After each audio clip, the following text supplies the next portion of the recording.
British వాళ్ళు సాగిస్తున్నటువంటి దమనకాండకు వ్యతిరేకంగా దేశ ప్రజలందరూ ఎలుగెత్తి నిలదీస్తున్నటువంటి స్వాతంత్రమే అన్ని సమస్యలకు పరిష్కారం అనేటువంటి సదాశయంతో పూజ్య బాపూజీ దేశ స్వాతంత్రోద్యమాన్ని నడిపించి దేశంలో ఉండేటువంటి కోట్లాది మంది ప్రజల్ని కదిలించి దేశ యావత్ ప్రజానీకంలో కొత్త ఆశలు చిగురింపజేసి దేశ స్వాతంత్రమే అన్ని సమస్యలకు పరిష్కారం అనేటువంటి నమ్మకంతో ప్రజల్ని ఏకోన్ముఖం చేసి ప్రపంచానికే అహింస అనేటువంటి గొప్ప ఆయుధాన్ని ఇచ్చి భారతదేశంతో పాటు ప్రపంచంలోని అనేక దేశాలు స్వాతంత్రం సంపాదించుకోవడానికి కారణభూతుడైనటువంటి మహానుభావుడు మహాత్ముడు పూజ్య బాపూజీ గారి వర్ధంతి.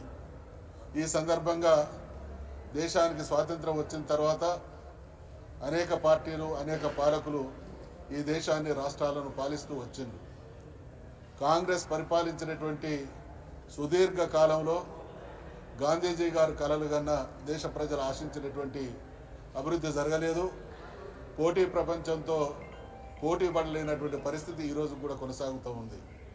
ఆ క్రమంలో గాంధీజీ గారి అహింసా పోరాటాన్ని స్ఫూర్తిగా తీసుకొని తెలంగాణ రాష్ట్రానికి జరుగుతున్నటువంటి అన్యాయాన్ని అవమానాన్ని అణచివేతకు శాశ్వతమైనటువంటి పరిష్కారం తెలంగాణ రాష్ట్ర ఏర్పాటు మాత్రమే అనేటువంటి లక్ష్యంతో ఆశయంతో కేసీఆర్ గారు తెలంగాణ ప్రజానీకాన్ని ఒక శక్తిగా మలిచి సుదీర్ఘకాలం పాటు పోరాటం చేసి విభేదించేటువంటి పార్టీల చేత కూడా ఔరా అనిపించి అవుననిపించి తెలంగాణ రాష్ట్రాన్ని సాధించి 10 సంవత్సరాలు తెలంగాణ రాష్ట్రం అంటే భారతదేశంలోనే అభివృద్ధికి దిక్సూచి, భారతదేశంలోని అభివృద్ధికి కేర్ ఆఫ్.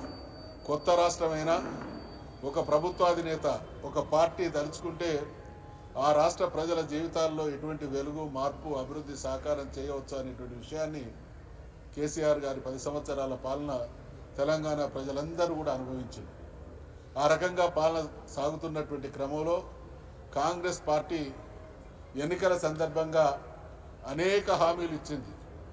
దేశాన్ని పాలించినటువంటి పార్టీ ఈరోజు స్వయంగా స్పీకర్ గారే అంటా ఉన్నారు, మేము చాలా ఆచరణ సాధ్యం కానటువంటి హామీలు ఇచ్చినాం, అవి అమలు చేయడం సాధ్యం కాదు అనేటువంటి మాట స్వయంగా ఈ రాష్ట్ర శాసనసభకు స్పీకర్ అయినటువంటి వారు అంటుంటే, ఈ ప్రభుత్వం ఇచ్చినటువంటి హామీల్ని 6 గ్యారెంటీలు కావచ్చు, 420 హామీలు కావచ్చు, కొన్ని హామీలు అయితే అధికారం చేపట్టినటువంటి మరుక్షణమే అమలు చేస్తామన్నారు, కొన్ని హామీలను 100 రోజులలో చేస్తామన్నారు, కొన్ని హామీల్ని మరి అధికారంలో కొనసాగేటువంటి కాలంలో పూర్తి చేస్తామన్నారు.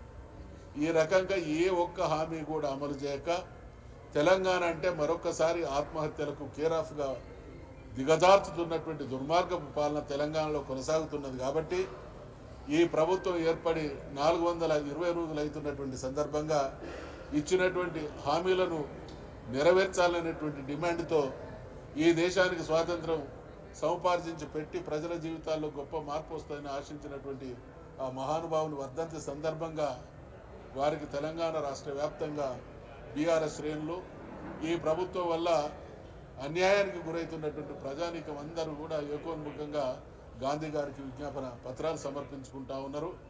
గాంధీ గారి ఆత్మ కాంగ్రెస్ ప్రభుత్వాన్ని ఆవహించి వాళ్ళలో నిజాయితీని తట్టి లేపి ప్రజలకు ఇచ్చినటువంటి హామీలు అమలు చేసేటువంటి దిశగా వారి ఆత్మ వారిని నడిపించాలని, ఆ రకంగా ప్రభుత్వంలో మార్పు కనువిప్పు కలిగి ప్రజా ప్రయోజనాల కోసం పనిచేయని పక్షంలో బీఆర్ఎస్ పార్టీ కేసీఆర్ గారి నాయకత్వాన ప్రజల్ని చైతన్యపరిచి ఆనాటి ఉద్యమ స్ఫూర్తితో ఏ రకంగానైతే రాష్ట్రాన్ని సాధించుకున్నామో అదే రకమైనటువంటి స్ఫూర్తితో ఈ ప్రభుత్వాన్ని నిలదీస్తాం.